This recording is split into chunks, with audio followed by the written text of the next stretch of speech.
Goddag. Min iPhone 4, og det er altså en 4, ikke en 4S'er. Ja, lidt indenfor den. Købte den ikke ret længe efter, at den var udkommet. Og så, efter hvad I kan se, eller jeg kan ikke se det endnu, men jeg viser det. Men jeg har gået med bomber på den i cirka et år, og et halvt år uden bomber, fordi jeg blev træt af, at bomberne de gik i stykker, og man hele tiden skulle investere i nye. Men det er sådan lidt om det. Og resultatet er, at jeg har haft bomber på i et år, er, at den er blevet lidt misfarvet. Her i kanten, her på stillet, der har den fået lidt sorte plamager. Det er slet ikke alverdens, og nok vaske af, hvis man lige gad at finde et eller andet klud eller middel, der kunne være til det, så kunne det nok hurtigt komme af igen. Og så efter jeg har gået et halvt år uden bomber, så har den fået nogle ridser her bagpå, man kan se det her i en smule. Men ellers så ser den ganske fin ud. Apple-mærket intakt, som sagt. Og så står der selvfølgelig det normale info hernede i bunden. Hvad er der ellers? Knapperne fungerer fint nok. Det eneste er, det er home-knappen. Den skal man lige en gang imellem, en sjældent gang imellem, så skal man lige trykke 2 gange på den, før den virker. Men det er jo ganske almindelig slitage, kan man jo sige, om ikke andet i hvert fald. Og se her, der virker den for eksempel ikke anden gang, så gjorde den flere gange, så det kører ganske fint indtil videre, ikke?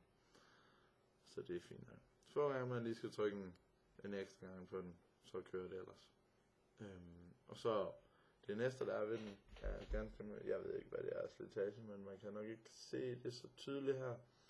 Men heroppe, lige få kameraet tilpas, lige her cirka, der er en meget lille, hvis man lægger mærke til det, sidder med telefonen i hånden og kigger nøje efter, så er der en meget lille pixelfejl, hvor den er en lille smule orange, men det er hvad der er. Ellers, som sagt, ganske almindelig telefon, fungerer som den skal.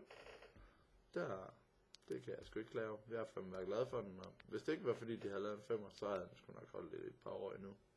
Jeg var faktisk også stærkt ved at overveje, om jeg skulle holde den her indtil de valgte at lave en 6'er. Men så gik der sgu lidt sundt, eller hvad skal man sige, lidt grådighed i den, og så købte jeg sgu 5'eren. Så til salg, byd på den, ganske fin telefon. Der er som sagt lidt ridser i, efter jeg har gået bomber uden det i et halvt år. Og så de lidt sorte plamager, man højst sandsynligt kan vaske af.